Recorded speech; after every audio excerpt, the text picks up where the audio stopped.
Tyreek, as you've gone through everything with the wrist, has surgery ever been a consideration? Will you need it, do you think, at some point? Yeah, but you know what? I've been talking to a lot of people, about this particular injury, man. At the end of the day, man, I just got to suck it up, and just deal with the pain. It's gonna get worse. The more I play. Yeah, I'm going, but I gotta get it out for my team, man. You know what I'm saying? Like, I'm here, I'm locked in, no matter what, no matter how I feel. So even if I got to cut my wrist off, I'm still out there, man. You know what? Because I love the game of football, man. So surgery was brought up, and it was talked about whenever I talked to, a few of the doctors. But, it's my call at the end of the day, and my call is to stay out on the field. Is it likely going to be needed in the off season, or does it depend on how it heals? Sure. When that time come around, I'm sure I'll be in a good space to make that decision, but right now I'm not going to, just give you a straight-out answer. Everybody knows you're obviously talent, the number one player in the league, voted by peers. And when you look at your numbers this year, though, what do you think? You know what? I feel like, for me, man, I feel like I took a step forward, in my game, man. Our position coach, he has helped me develop, becoming a full, a full receiver, which is blocking, being stronger at the catch point, running precise routes and stuff like that, man. So a lot of people, a lot of people look at the numbers and say, oh, he was this and that, man. But I feel like as a player, I feel like I've gotten better. As a leader, I've gotten better. And I just feel like I've gotten better in that sense. Are they taking away a constant two safety deep? We get that. Is that just taking away the deep passes this year? I wouldn't say that, man, because there are ways that, there are plays that you can build, to go deep, man. But whenever that time come, it'll come. I mean, we got to run the ball 40 times to make teams believe that, we're going to run the ball. Then me and J-Dub, well, I'm going to speak for myself.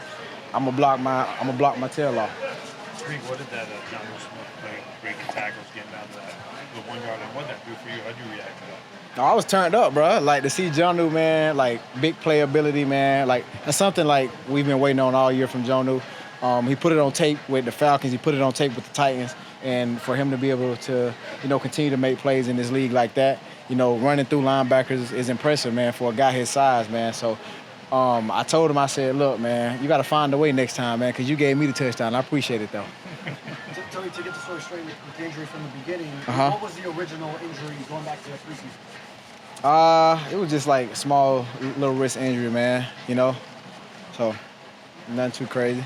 And then it got aggravated in the week one the team? Nah, I wouldn't say I say Commander's week when we had that joint practice. So red zone play. John, I want to ask you about your big play in the third quarter, 33-yard catch and run, gets you guys down to the 1 yard line. What did you think of the reaction that you got from the sideline from your coaches and teammates?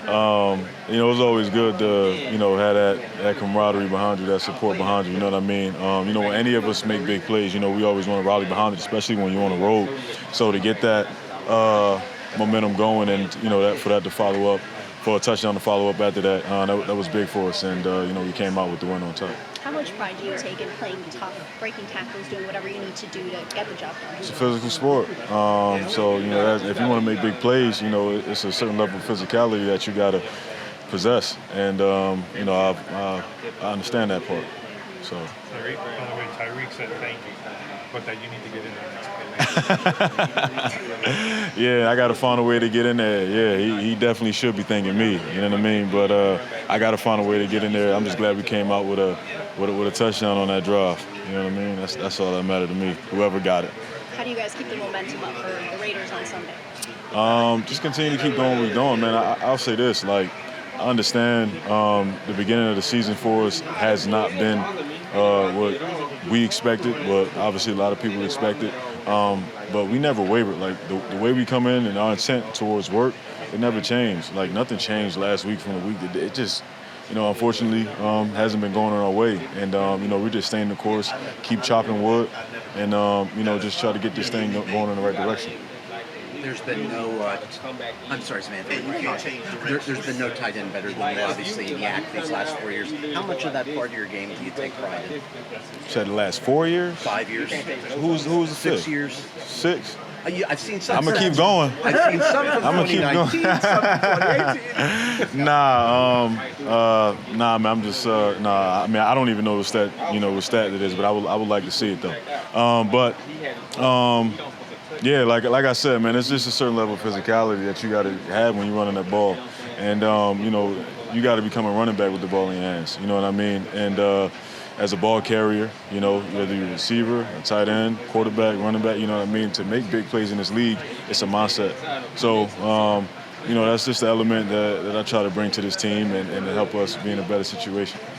Is Yak acknowledged in meetings here? Like, will Mike or Frank Smith or Embry or someone say something about Yak, good Yak plays in particular? Quite a bit.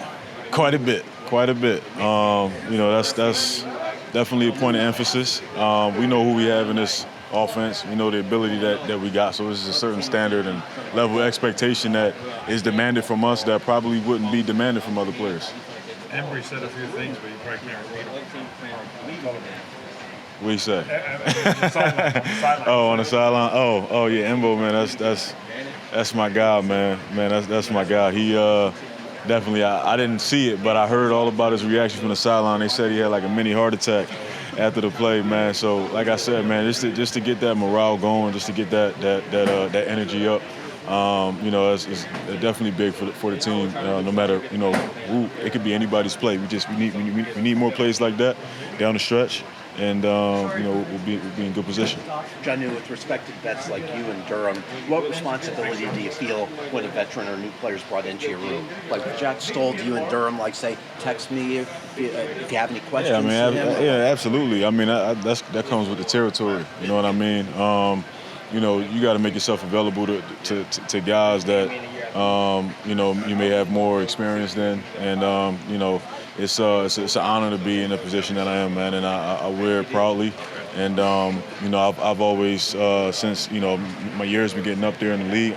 Listen, man, I don't consider myself old. I mean, you got guys that have been playing 15, 16, 17 years, but I understand, an 8-year, NFL veteran, I understand it's definitely, you got your stripes. But everybody, like to put the old mark, older guy mark on it, you know what I mean? But I still feel young, man. I still feel young. I still look young, you know what I mean? So that's doing something right.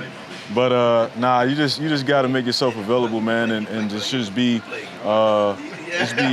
do what you're supposed to do always. You know what I mean? Like, if you do what you're supposed to do, everything else will come with it. That's part of being a leader, doing your job first, worrying about what you got to do, being accountable, respecting others, respecting your teammates, respecting the building, respecting the standard.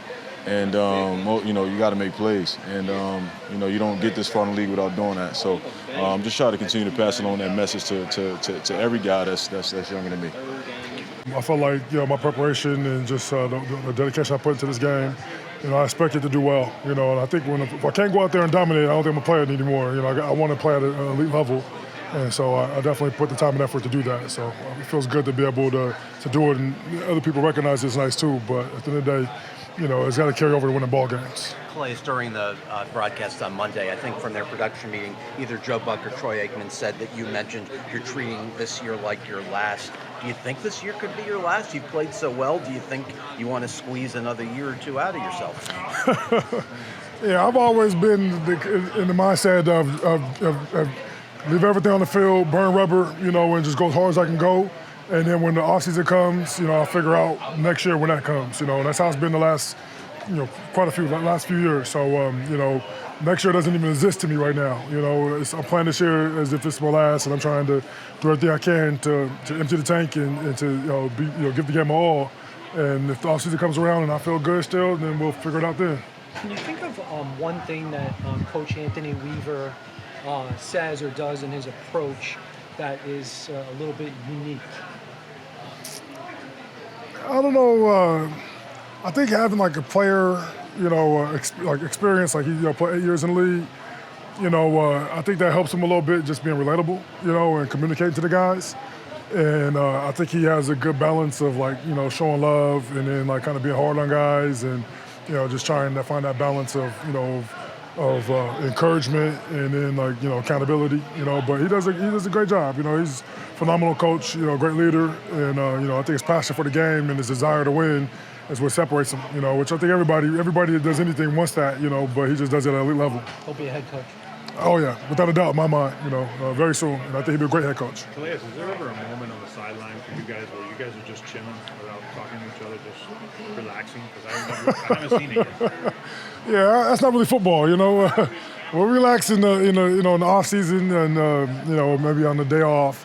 Get a little relaxed time, but while there's time on the clock, we're always working to figure out how we can be better. Get a little oxygen to catch my breath. If you call that relaxing. But we're always trying to figure out how we can win a ball game. This year we gave up 10-point leads, multiple times, and had to fight, crawl back from behind, once twice as well. So, you realize, just every moment is precious, and you have to always be working towards winning the ball game. How much do you set the tone for younger guys with that type of stuff? I see everybody engaged. Yeah, it's important.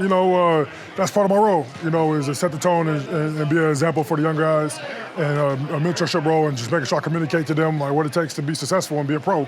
We have a lot of young guys that we're dependent on, and they've been playing really good ball for us, but, you got to stay on them. You can't relax. This is, a long season. You get 17 games guaranteed as a team, and the goal is to be able to get to the playoffs with that. We dug ourselves into a big hole, so we have our margin for error is very, very low, and so, we don't have time to try to go through growing pains anymore. We have to be on point. Calais, you had a year with Deshaun Elliott in Baltimore. You're on this year's Dolphins team now. What did you think when you heard his comments about last year's team? A lot of players which are now on this team, that last year's team was soft. Anybody can say anything, right? Define soft. I think, the guys I'm going to war with every day, I believe it. I know they're tough, and we're going to show it, right? We're in a critical part of our season. And, I feel like guys are locking in and building that mental toughness you need to go out and make a run. At the end of the day, it doesn't mean anything if you don't do anything, though. But, Deshaun, a guy I like, was a good teammate when I was teammates with him. His opinion for us doesn't matter. His opinion it means nothing to me.